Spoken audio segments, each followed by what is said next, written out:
Thank you. So you ready?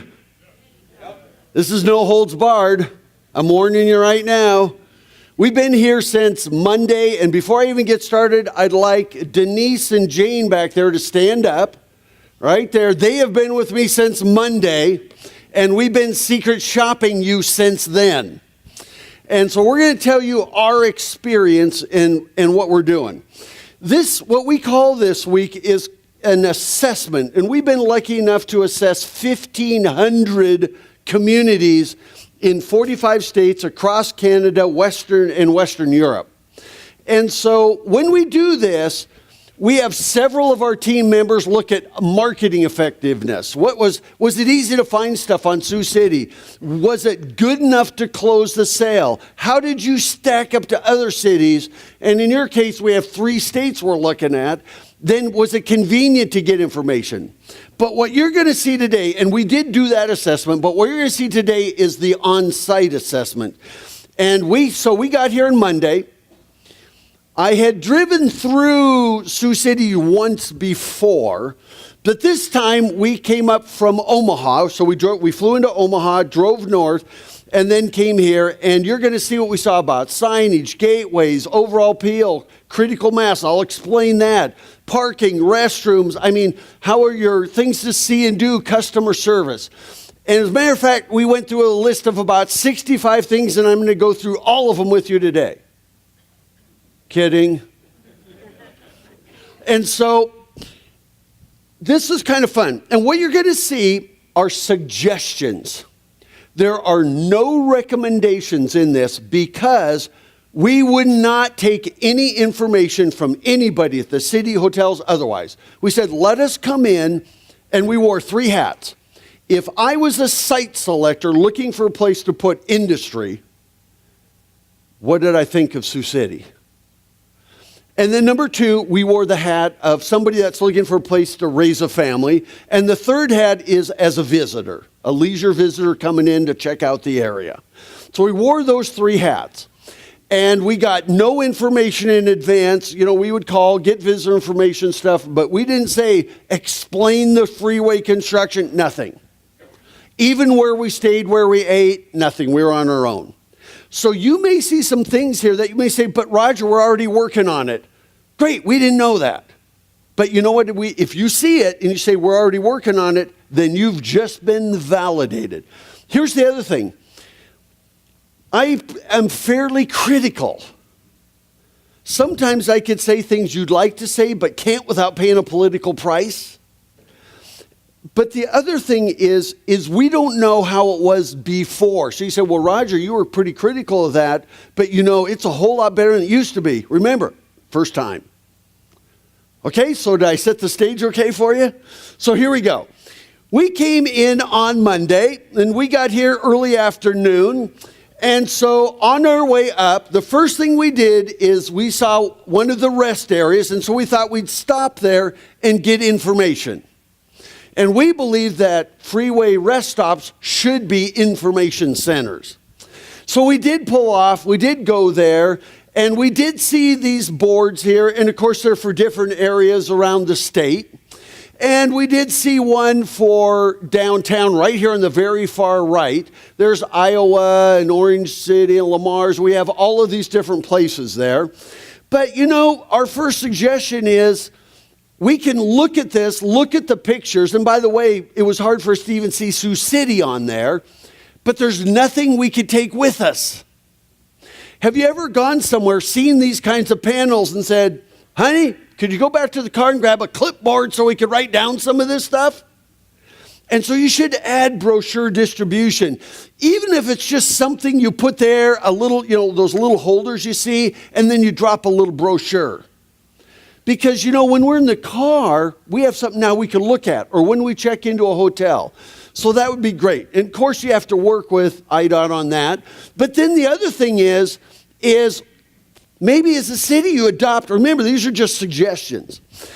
Maybe you adopt the whole thing and say, well, can we make this more visitor-oriented?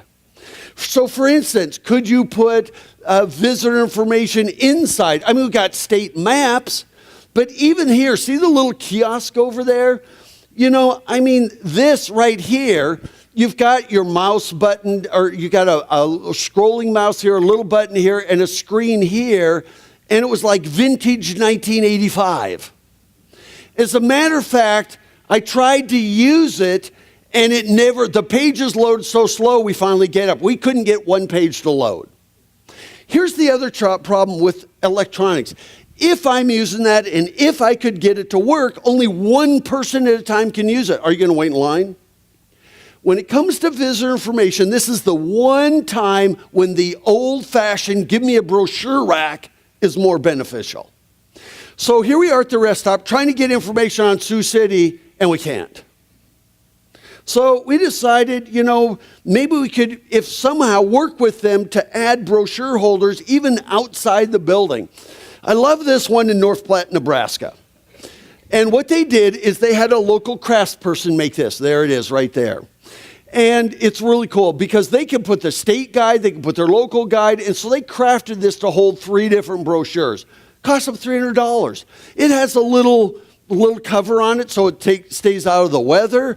And I thought, even if you here put one on that side, and they don't all have to be Sioux City, but it's a great way to get brochures and information in people's hands.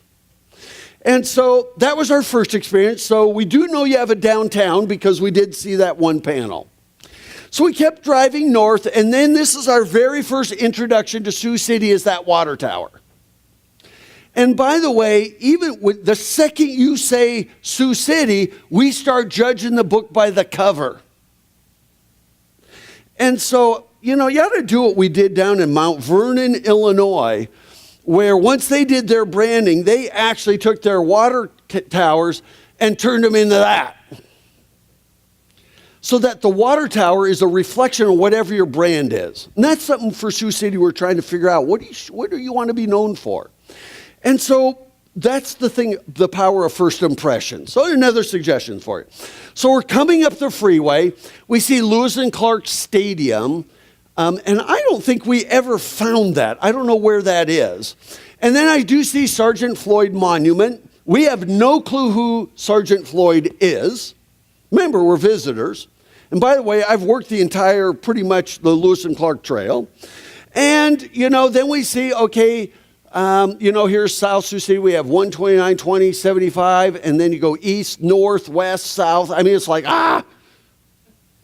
And by the way, navigation systems are nice, but 20% use navigation systems. By the way, we use navigation systems to type in things we already know exist. And so here we are. So I'm trying to find a sign for a downtown. So we're seeing all of these things. We're coming up, and then we see that. Now, we're guessing that's the Sergeant Floyd Monument. We're not sure, but it looks pretty cool, and we'll come back to that. And then finally, we come around a corner, and there we see it. Welcome to Sioux City. Please come and go.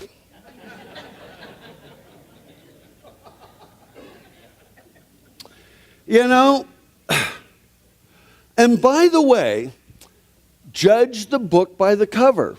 So when you look over the freeway and you see that, the first thing is it's in an industrial area. And so now our first impressions, besides all the road construction, our first impressions were kind of a beat up water tower and then this in an industrial area. I think we even take this whole sign down and put it over in a ballpark. You always want to put your signs where you make the first best impression, not at the city limits. And so what you see there's warehouses and stuff. And of course, I think one of these is coming down. And so you don't want people to judge the book by the cover. And so, but anyway, we thought that just cracked us up the way that, that way that worked out for you.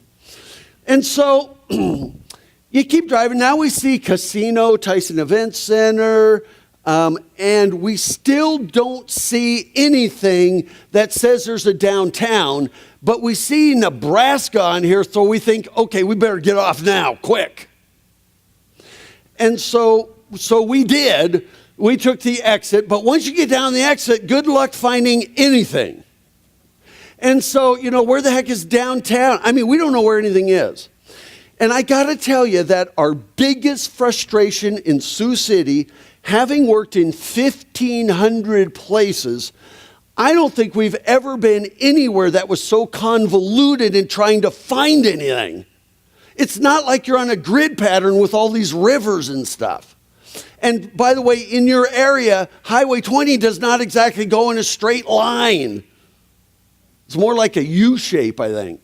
And so here we are, and we're going, okay, now what? Now, obviously, I know, you got construction going on everywhere. And so some of these things, you may be thinking, well, Roger, that's all going to be fixed. So we're just telling you what we see today. By the way, we talked to locals, and the second we said, oh, yeah, all the highway construction, they said, yeah, it's been going on for years and years and years, and it's probably never going to end. And so I do a little side trip here. I think, you know what? Here's this one's no longer a suggestion. This is a recommendation. By Wednesday of next week, you should be doing a request for qualifications for somebody to come in and do a wayfinding system. Because you're losing millions and millions and millions of dollars in money from visitors, not just leisure visitors. I don't care whether they're here for Tyson, whether they're here for events, whether they're here for government, whatever they're here for. I don't know how anybody finds anything. And so a wayfinding system are directional signs that include your gateways and your entries, attractions and activities. And by the way, we wanted to find your attractions, and it's not like they're all in one area. And then there's amenities like parking, restrooms. We're going to touch on all these trail markers, access points, visitor information, kiosks. Pedestrian wayfinding once we get into downtown. And wayfinding should be decorative. It should fit your brand, what it is you want to be known for. Never more than 5 items on a sign. And even when we found wayfinding signage in your city, the lettering was too small to really work for vehicular. They're great for pedestrians. And so, that's Woodlands, Texas. The sign looks perfect for a place called Woodlands. So we have a video library that you're going to have access to for like 6 months. And we would urge you to get together a community or a committee and start looking at wayfinding. It's all the how to do it. And navigation systems, I'm going to say it one more time, navigation systems are not a substitute for wayfinding. By the way, we have lots of chairs up here, and I only pick on people that are in the back row. So it's like church. Everybody sits in the back. And so we want you to watch that. And you know what? I would, first thing is get your IDOT district engineer on board with you. And I know a lot of your streets are state highways, but it's something you need to tackle. Because what happens is we were probably in Sioux City for an hour and we were already getting very frustrated. The last thing you ever want are frustrated visitors. So we did, like right here at this intersection. You know where this is? You take that exit, you pull up to the light. Right here, we sat in the car, and the three of us had an argument of whether we should turn right to go to downtown or go straight. No signs. We have no idea. We just know that it's over there because that's where we saw the Sioux City come and go. And so, there's a debate. Well, we decided, we knew the river was to the left. So we didn't even go this way. We turned around and went back the other way and pulled in, and we saw this really cool little historic building.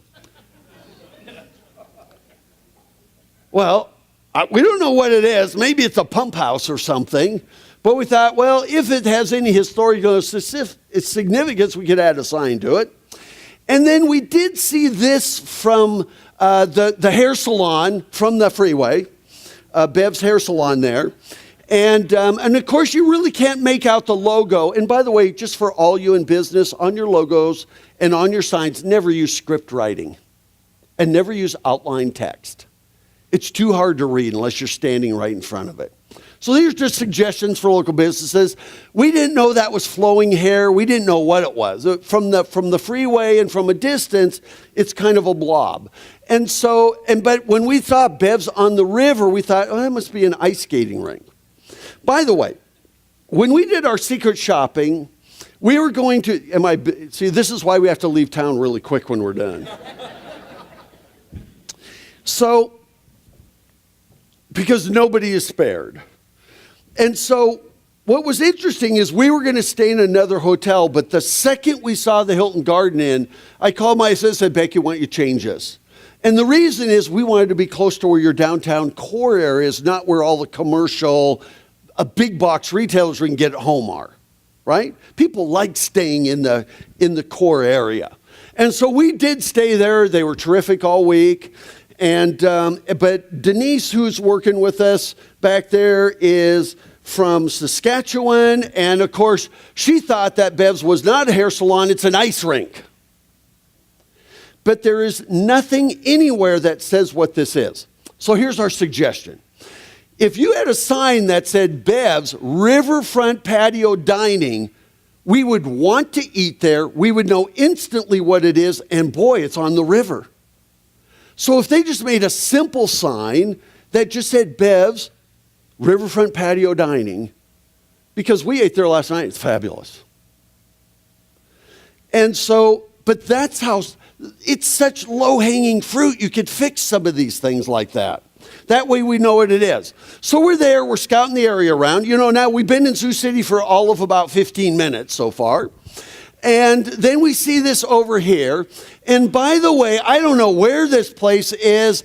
And remember, you're at the corner of 3 states. What's your area code? And then the other thing is, how often have you seen a sign like this and said, let's call?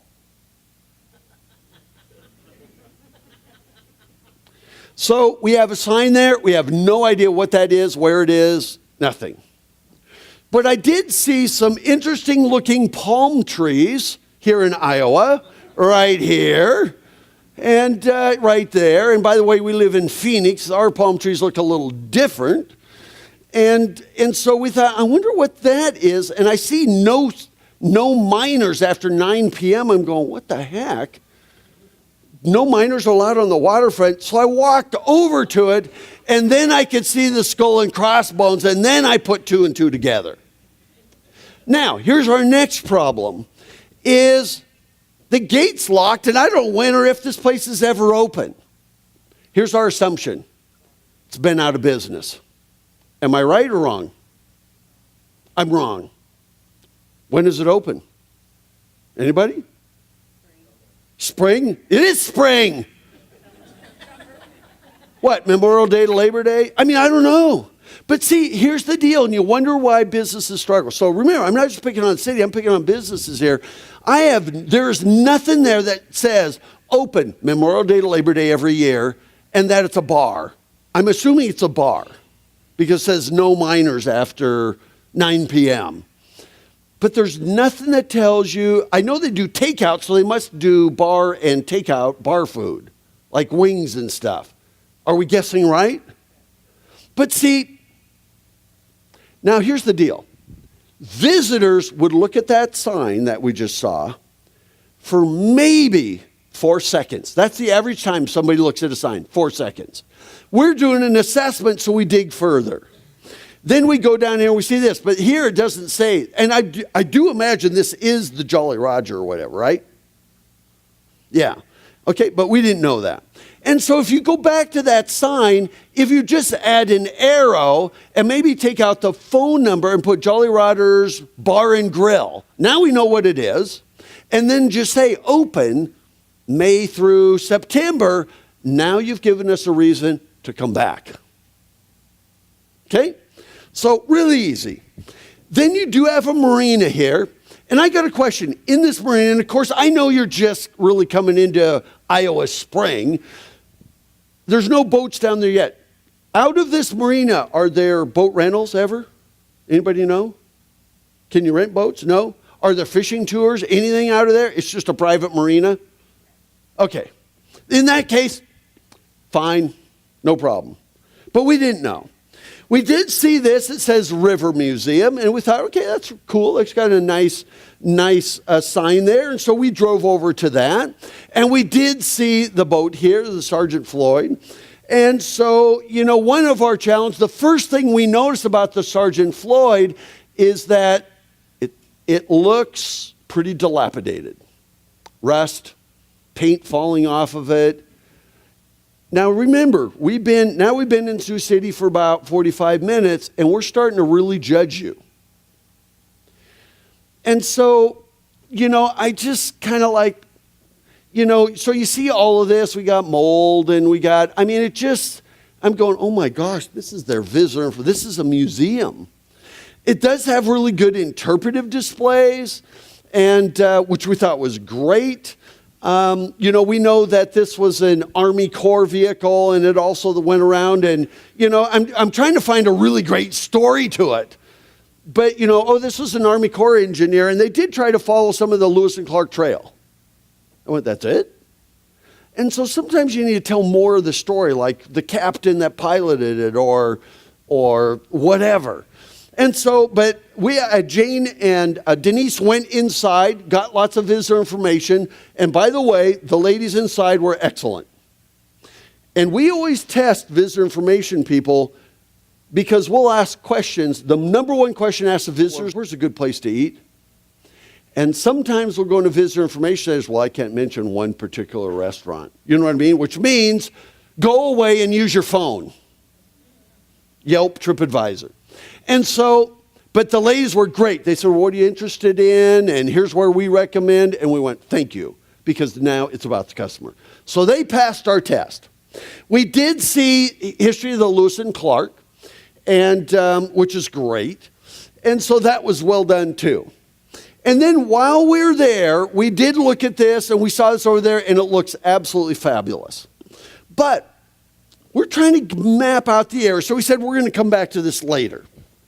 So what we did is we decided to just check out more of the waterfront.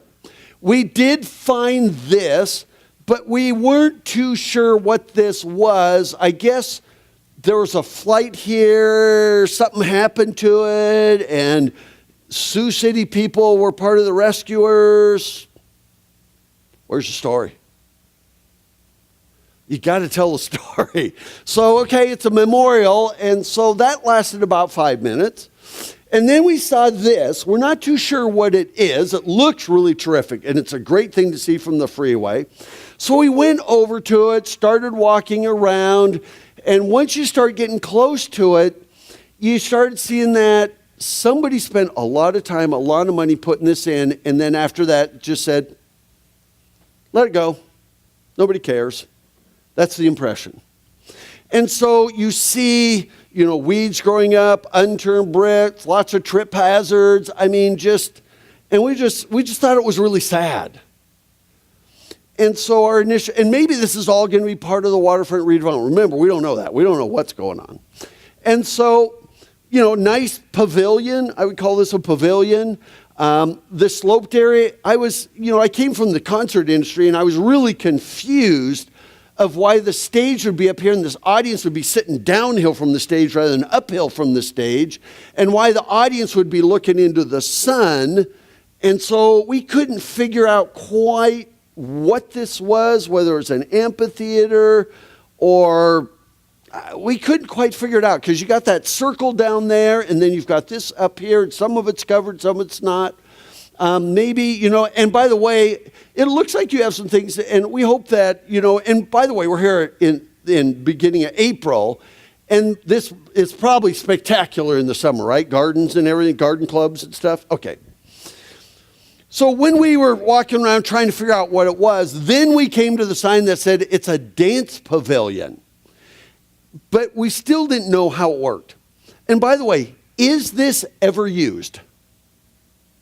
When? Weddings. Okay. So no public events. No? What? Church services? We used to have an event called Art Splash at it, and then that entire area got flooded, so Art Splash got moved to this location. Okay. And that's, you're seeing it full flood. Okay. And so, we work at Cedar Rapids, so we know about floods in Iowa.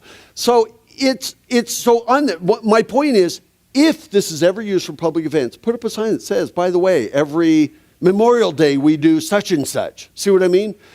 To invite us back. It's a beautiful little place, and hopefully it'll be restored. And by the way, you may say, well, Roger, the reason it looks so bad is because it's flooded. Then put up a sign and say, you know what? Watch your step, and please come back in June because we're working on it. It was just flooded. You know what? Do something, because our impression is nobody cares. That's just our first impression. Oh, 4 years ago. Okay. Well, so that just proves my point. And then, by the way, okay, we're going to talk about parking in a bit. So we're down here, and no parking 11 p.m. to 7 a.m. I get that. 4-hour parking here. So you can park here where there's no place to spend money for 4 hours. But if you go downtown where you can spend money, we're only giving you 2.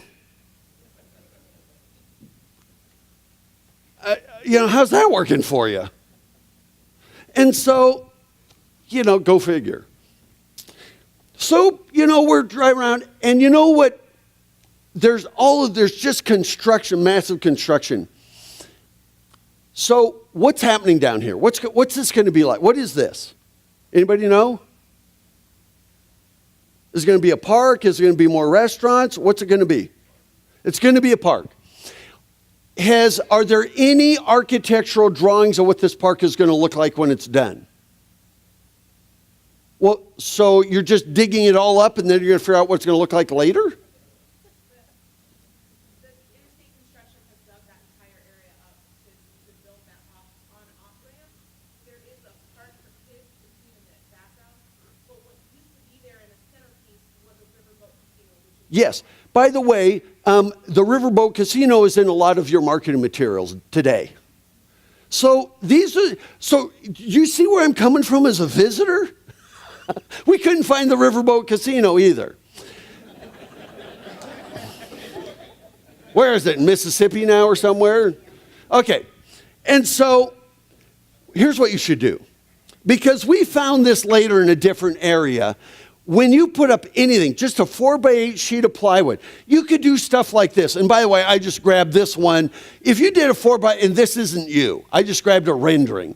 But if you could do a few of these around, you have big, massive projects going on in Sioux City. And not just at the waterfront, right downtown, you're tearing down buildings.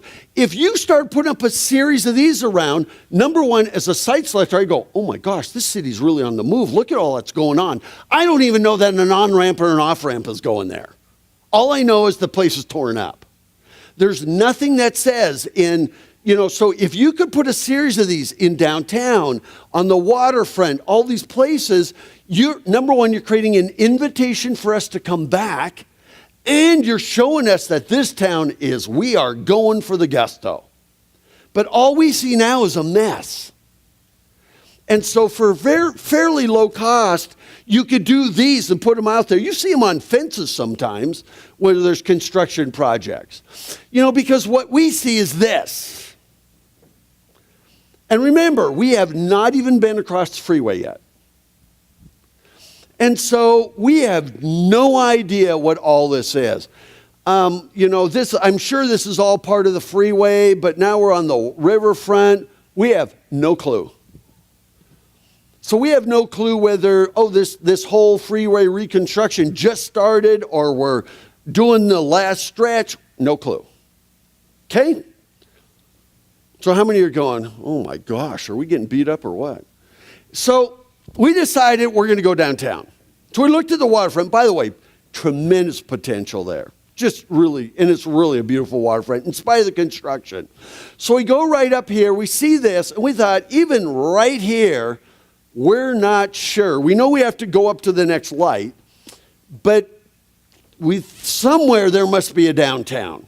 So once again, we're back at this intersection arguing about which way to go.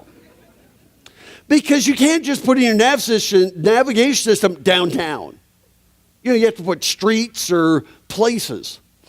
And so we did decide, to go turn right there. So now I'm across the street.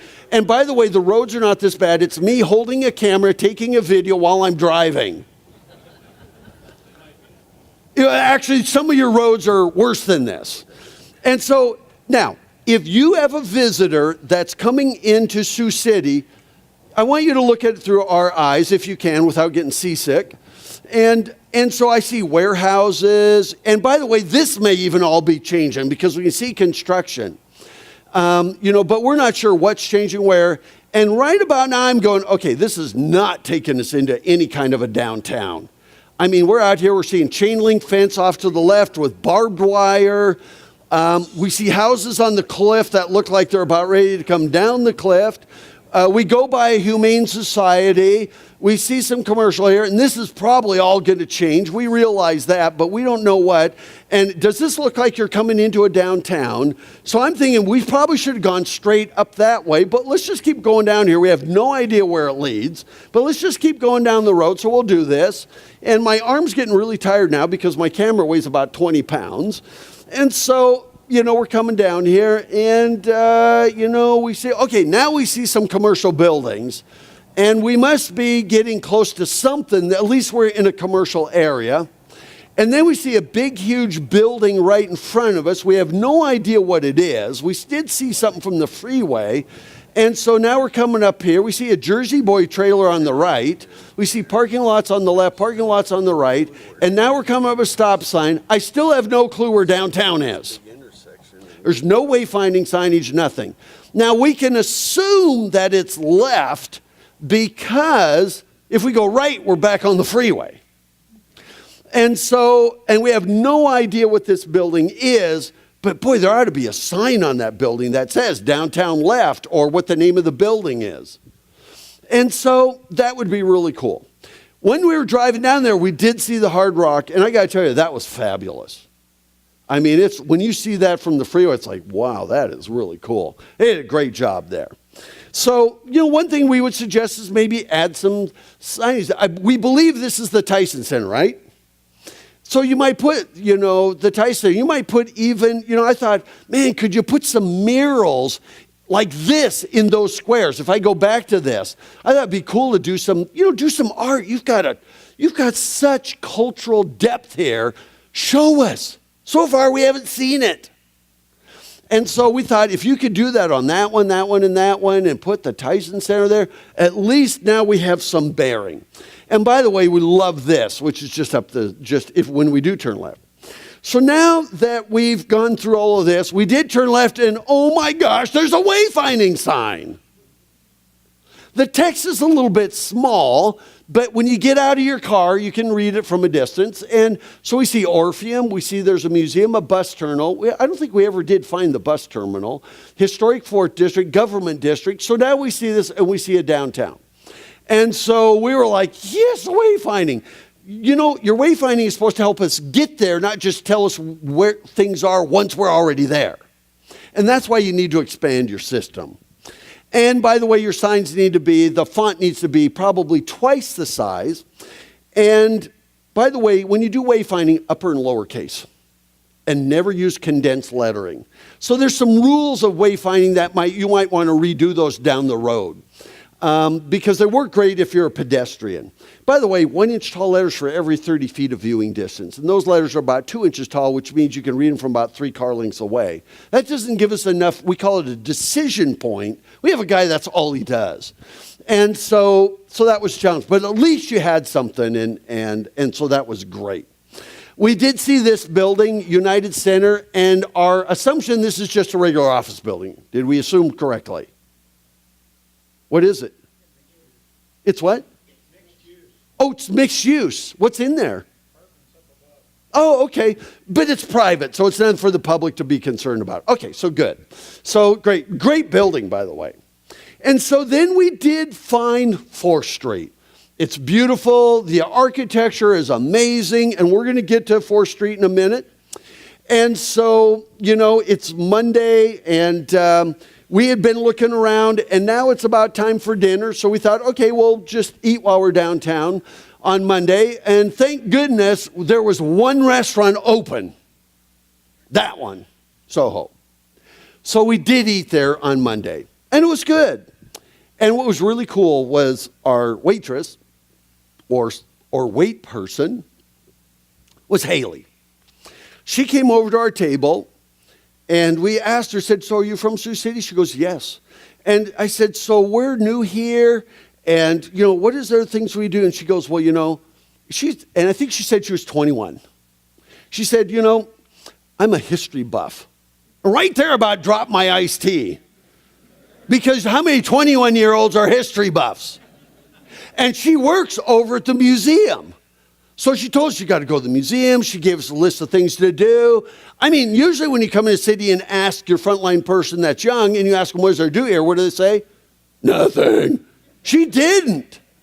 So we were impressed. She did a good job. And we kept asking. We drilled her full of questions. And I said, I'm so sorry you're taking your time. She goes, well, helping you is my job. Is that awesome or what? So congrats to Soho, and hopefully all their wait staff is like that. But she was great. Made us feel really good. Now all of a sudden we start feeling, okay, we like Sioux City. And so it was awesome. And so we did eat there. And it was great. And so then, then we had to try to figure our way back to the hotel. Oh my gosh. Try to figure that out. Because even 4th Street, you think you're going, and then it curves, and then it keeps going. We ended up down at Hard Rock. But if we go straight, we missed it. So then we have to kind of somehow turn left here. But this is a parking lot here with a roundabout in the parking lot, not in the street. And so we couldn't go that way. And so it was hard. No wayfinding. So that was our Monday. So, we decided to go exploring, and our problem is we did have you send us some brochures, and you guys are the brochure kings of the United States. And so we did manage that we ended up using 2 pieces. This right here, this little map that shows the rivers and everything, and it's got a blow up of downtown. This we used. And then we used this little Visit Sioux City thing that had pretty much all your attractions in it. So these are the 2 pieces we primarily use. We wish we would add this one. We wish this one would add a map in the middle that show where all these are, of just those. So we did do that. So we went through the brochures. And by the way, I'm not no fault with the brochures. The one thing is I could tell Sioux City needs some branding. Branding is not logos. We like your logo, by the way. Branding's not logos, it's what are you known for? And by the way, you're not the only river town in Iowa. And so, there's no continuity to hardly any of your marketing at all. I mean, there might be a couple of pieces that look together. And by the way, a lot of your attractions are not even listed on Garmin. Some of your restaurants are outdated. Your riverboat casino, it'll take you right there. And so one thing that we would have you do, and by the way, this is a Garmin, but it doesn't matter whether we're using Google Maps on our iPhones or Android devices. One of the things you should do is work with Navtech. Navtech is the company that does most of the mapping and vehicle wayfinding. And by the way, businesses, if your restaurants aren't on there, this is how you do it. I'm going to show you a second. Look at that. 20% use navigation systems on smartphones, mobility cars, etc. And if you go to navtech.com, up at the top, let's see, there it is, Map Reporter. And you could go online and start to have them change things. I took that one when I was in Nova Scotia. But you can have them go in there and say, you know what, my restaurant's wrong. Or you don't have my restaurant. Or this one went out of business. Or here's where this attraction is. Because some of your attractions, a lot of them aren't even listed. And what happens is sometimes when we're using these, we will go into it, we'll put near me now, Sioux City, type in attractions, and then the one attractions we saw in the brochure isn't on the list, so we don't know how to find it. And so that was a challenge sometimes. By the way, we always say get volunteers. Go to Kiwanis Rotary, get retired people, and have them go out and test them. TomTom, Magellan, Garmin, Google, you name it. So then work with them.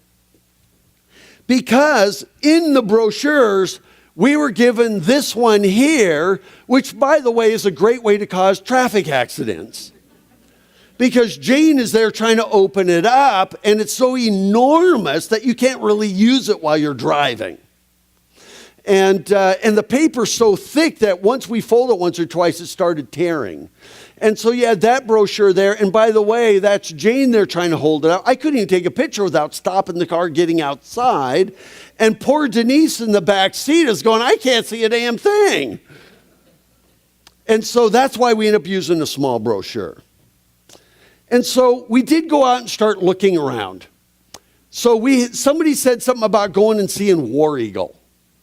We have no idea where it is. It's not in the nav system, but we do see Stone State Park, Dorothy Picot. You know that I'm pronouncing right, Picot? We've been saying Dorothy Picot all week. And so Nature Center. So we see that. So we thought, well, maybe there's stuff up there. And as we took the exit, we see this off to the left. Now, once again, I hate to be mean, but what is your impression of Riverside Recreation Complex? I think we're still in Sioux City. And we start having the impression that you do really great things, but once you build them, you just kind of let them go. So we did, we thought, you know what? That could be a great Eagle Scout project. Matter of fact, you could make a list for Eagle Scout projects and hand it out to all the scout troops and just say, pick one. Because there, we're going, we can hardly read it. And so we did see that. We did drive in there. When we see this, once we drove in there, we thought, could you put wayfinding here? Because the road goes to the left, to the right. And if I'm here for a tournament or something, I don't know whether I should go right or left. So you've got this little monument here. We thought, you ought to put right here, that ball field, such and such, or this way. There's a cabin back there, turn right or left. Those kinds of things. Make it easy for people. It's a great park. And of course, we're here kind of in the beginning or not even season yet. We did drive around and we did see, the Brugger. Or was it Brugger? Is that how you pronounce it? Bruyere? Bruyere. Okay, cabin. Home of Sioux City's first white settler and built in 1848. Is this guy of some significance? You don't have to tell me now, but this is what we're seeing. So there's no interpretive, there's no story, it's just a cabin. And so we said, okay. So then we went over and we realized that the Sioux City actually has a port district. That's awesome. I mean, Port of Sioux City, industry, you name it, and so does the city own this? Is this private? Well, you know what our impression was? Port of Sioux City is a public entity. And so he said, okay, so they've got a port district here. It's a little bit run down, but, and then we looked around the back and we went, oh boy, I hear banjo music. And so, no, just kidding. But you're going, oh my gosh. Remember, we've been here the previous evening and the next morning, but then we see a great tourist attraction. There's a bridge, and I think it goes over to South Dakota. So we thought that'd be fun. Let's go walk across and go over to another state. And so we walked up to it and thought this is really cool, and then we decided not. So,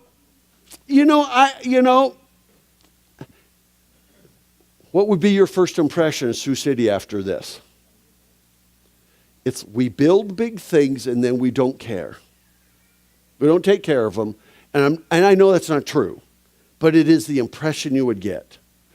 And so, we did go over, we did see the Riverside Pool. It looks nice. And we understand that we're here and, winter's maybe over, but it looks nice. It looks nice. Water slides and everything. Okay, that's cool. Now, one thing I want you to do is, I don't know, and you're not alone at this, cities tend to do this a lot. The second you pull in, we just slam people with rules. So I got a question for you. How many of you have ever used the pool over here? Raise your hands. Okay, most of you. And how many of you, when you pull in, stop, get out of the car, go up and read all the rules? Go ahead, raise your hands. Okay, nobody did. Here's the point. This should say, welcome. And then where you park the car, say, by the way, here's the rules.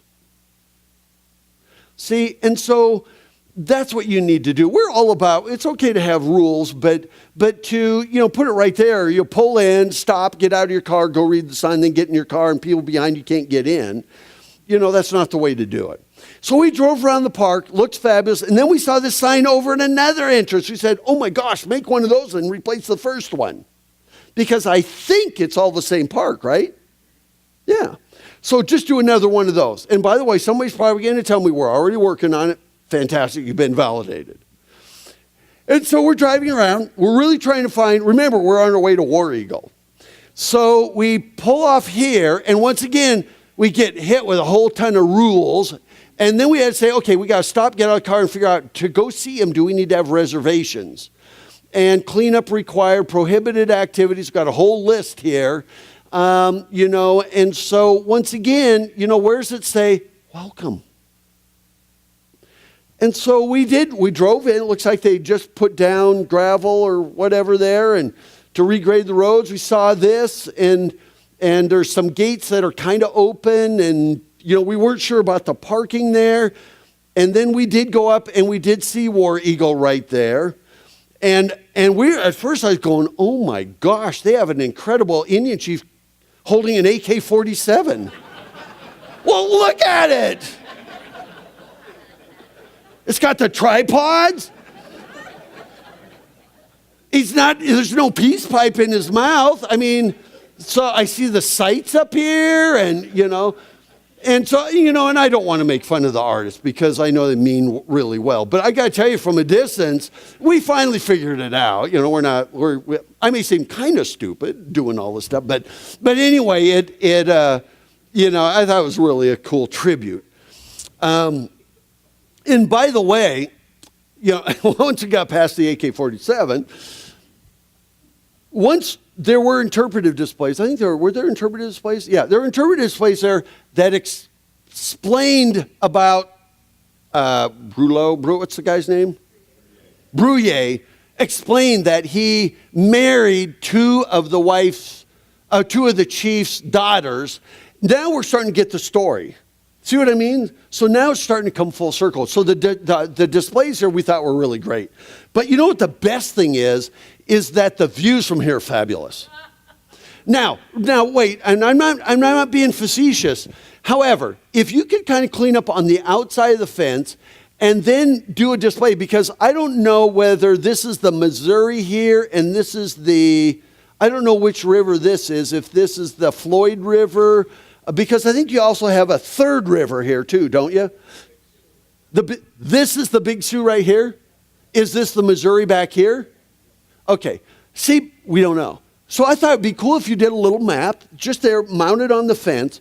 But we also thought it'd be really cool if you actually had some places where people could actually take pictures. Because when I try to take pictures of the river, my camera focused on the fence, not the river. So if you just did like cutouts, you know what I mean? So that people could take pictures. Then you've got a great little site that could be a cool little tourist attraction because the views are fabulous. And so that would be just some more ideas. But now my question is, how the heck did he live there with 2 wives and 13 kids? Oh my gosh, he's a saint. But you know what? It really put it in perspective now that we know his story.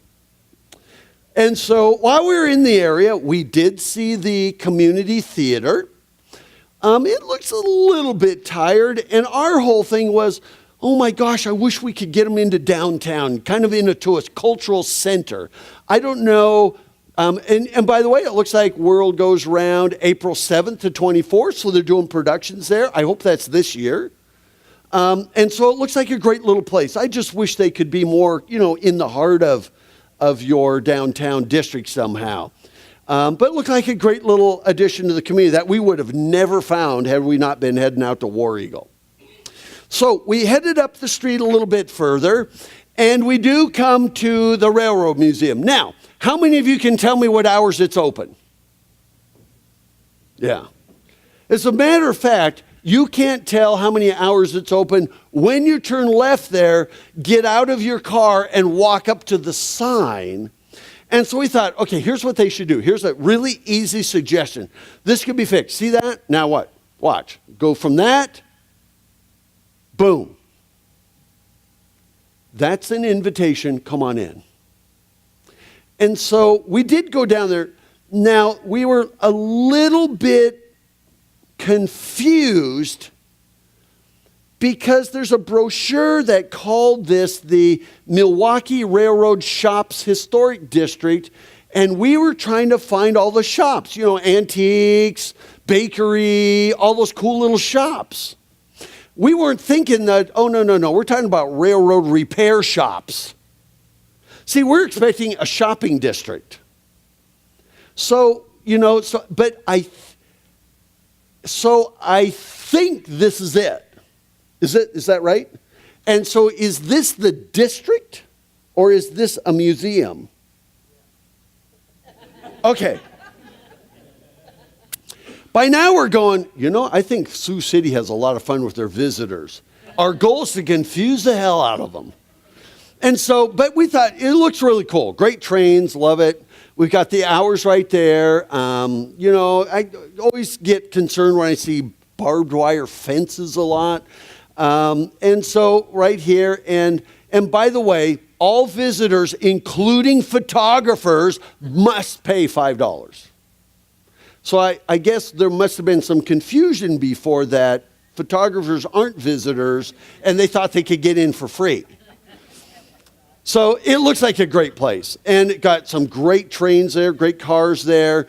We couldn't find the shops, you know. Then last night when I was putting together the presentation, I thought, you know what, I think they're probably talking about the rail car shops. We didn't know who to pay for the admission or anything because we couldn't find anybody around. So we weren't sure what we were to do or where to go or what to do there.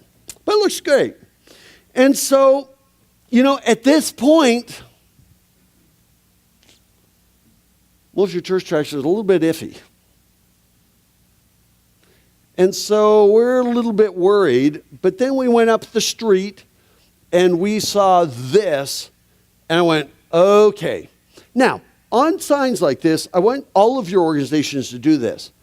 As visitors to the place, we don't really care. No offense to Woodbury County Conservation Board, but you know what? Your sign would be just that much better if you just took it off of there. You know, I know you want credit for doing it, but you know what? I think the Dorothy P. Coe Nature Center all by itself is fantastic. So we went, okay, that's good. Good first impression. Right over here, we went, yes! Now, they did a really cool thing here. Is Nature Center hours. Easily, you could see it as you're driving up. And trails always open. Yes, an invitation. And they tell you their hours. The day that it's closed is at the bottom of the list, not the top. Excellent job. Just excellent. So look at it. It says use lower lot after hours, which is no problem. But trails are always open. Here's when we're here. And Monday's the day we're closed. Fantastic. And we have only gone in about 100 feet. And so we love that. Great. We drive up a little further and we see hikers, please move your vehicles to the lower lot by 4:30. Fine. No problem. Great job. Good maps and everything. Just did an excellent job. And then, you know, they're welcome guests, trails. Look at that. They actually said welcome. So at all these city parks and ball fields, consider signs like that say welcome. And so please move lower. So now we're like, well, yeah, hey, we love this place. We haven't even gotten out of the car yet. And so beautiful trails. And remember, things aren't even leafed out yet. And we're just absolutely sold. This place is world class. Absolutely fantastic. And so, I mean, we walked all the way through it. The displays are great. The two ladies that were working there were excellent. We found the queen bee in the hive. I mean, they were just great. They have a little kestrel that was damaged in his wing, and they were talking about him. Sometimes he can really squawk up a storm when he's hungry. I mean, they were fantastic. So now, we've been to Sioux City for about a day, and Haley and these two ladies, now we're going, we like Sioux City. And so they were great. Little things like this, you can see everything outside, and if you look closely, you can actually see when you're doing bird watching, you can flip up and find them, find the birds you're looking at. Just really, really, really well done. Great trails, well marked. As a matter of fact, there was a busload of kids there when we were there on Tuesday. And once again, they tell you about different reptiles, amphibians, et cetera, et cetera. And what's really cool is when you leave, thank you for visiting, please come again. I gotta tell you, when we come back to Sioux City, we will absolutely go there. Because it was welcoming, it was well done, and actually it restored our faith in Sioux City from what we've seen so far. And so, really great. So you know what I want you to do? I think the most important brochure you could do as a city is one that's called The Very Best of Sioux City. And I'm going to show you one example. It only has to be like this. This is Alpena, Michigan. We want you to promote your top half dozen restaurants. And this is Alpena, Michigan, town of 10,000. There's their heritage center, their best shops. So you promote your best shops, your best restaurants, your best attractions. Because this is the number one brochure that you could do. And by the way, I'm going to tell you about this brochure as soon as I get through these panels here, getting up here. And so, cool thing is, here's what you do with this. The number one asked question of a visitor in the world is, where's a good place to eat? Please don't hand me a list. Tell me where's a good place to eat. And wouldn't it be cool if they could say, well, you know what? They reach under the counter at a hotel and they say, here, take this. Here's the very best of Sioux City. Our top restaurants, top attractions. Ottawa, Illinois did one of these, and Alpena did the same thing. Each one of these was invited to be, I'm going to give you the criteria so that politics don't kill it. They were invited to be in this, and they each paid $400. Now, the Besser Museum, which is like the third from the left, didn't have $400. You got to promote your best ofs. So, they did a deal with them where they paid like $200. There was enough to cover them. It's a public-private partnership. And so what they did, wouldn't it be cool? Here's what in Ottawa, Illinois, you know what they did? They printed 20,000. They mailed one to every single household, snail mail, with a little card. And this is what the card said, and I'm paraphrasing. The number one reason people travel is to visit friends and family. We hope that when friends and family visit you, you will share with them the very best of what Sioux City has to offer, because we believe that every dining room table should be a concierge desk. In Ottawa, Illinois, people would come downtown like 2 days later, I got this brochure in the mail. They'd walk into a shop and say, how long have you been here? And the merchant would go, 10 years. Number one thing you could do, the very best of Sioux City. There's no lodging in this because we want them to hand it out without their competitors. So your sample criteria could be, they must be highly regarded by somebody other than themselves, right? 80% plus positive reviews. This Chambers of Commerce can't do this because they say, well, I'm a member and I pay my dues. You pick them over me. And so there's number one. They need to have good curb appeal, I would say. They should be open year round. They better be open till at least 6. We're going to get to that. And they need to be open at least 6 days a week. They'll be closed on Monday. So you can put together, and by the way, they need to be unique to you. You know what? We don't need your best of, doesn't need to be a Subway shop, and I eat at Subways. But, it doesn't need to be that. Best thing you could do is this. And so, fine, where's your top 10 restaurants, your top 10 galleries, your top 12 attractions within a 20-minute drive of downtown? And you know what? We're going to start the list for you right now. So, I would absolutely put the River Museum on. They could use some work there. We kind of thought about it. Is it really worthy as a best of? But it's got the visitor information in there. And the Dorothy Picot Nature Center. Absolutely. So, and so The other thing you could do is create a little book. And I'm going to show you one. I should have brought a copy with me. In Door County, Wisconsin. Anybody here ever been to Door County, Wisconsin? Just some of you. They did a really cool thing. It's called 101 Things to Do. But I think you should do the hidden gems of Sioux City area. Siouxland, to me, seems so dated. But even hidden gems of Siouxland. And what you could do is put, look at this. Our favorite Sunday morning starts with breakfast at the White Gull Inn on Main Street in Fish Creek. Splurge on a slice of their famous Door County Berry sour cream coffee cake. Sold. Then take a much-needed stroll down Cottage Row. And they tell these little cool little itineraries. You're not going to drive 2 hours for this, but while you're there, you're going to do it. Guess what? This was done by a private guy. It's the #1 tourism piece that they've ever done in Door County, Wisconsin. So I kept going. So on your hidden gems could be the Anderson Dance Pavilion. I wouldn't call it a main attraction, but it is a really pretty place. The memorial, Brewers, I'm never going to get it right, cabin, the Railroad Museum, the War Eagle Memorial. Okay, see what I mean? So you have two. Here's our hidden gems, and here's our main attractions. Okay? Time for lunch. So we did that. If there are any other tourist attractions out there, we didn't know about them and we didn't find them. So if you say, well, Roger, you never mentioned this. It's probably because we didn't know it was there. So we did come back into downtown. So now it's Tuesday. Monday, nothing much was open. So we came back in downtown on 4th, and then we're really glad you have the electronic meters. So what we did is we pulled in front of like Rebo's. Is that how you pronounce it? Okay. And so I saw that. So I have an app for passport parking. This is a different one. And so I downloaded the app, went through the whole process, but then it asked for our license plate number, which I don't know why that makes a difference. You're just paying for the parking spot. And our problem was that our rental car is new. It didn't have a license plate. So I just put the date on there, but I didn't know what else to do. And then, and so then we see it says 2-hour limit there. Sorry, it's out of focus. But there it is.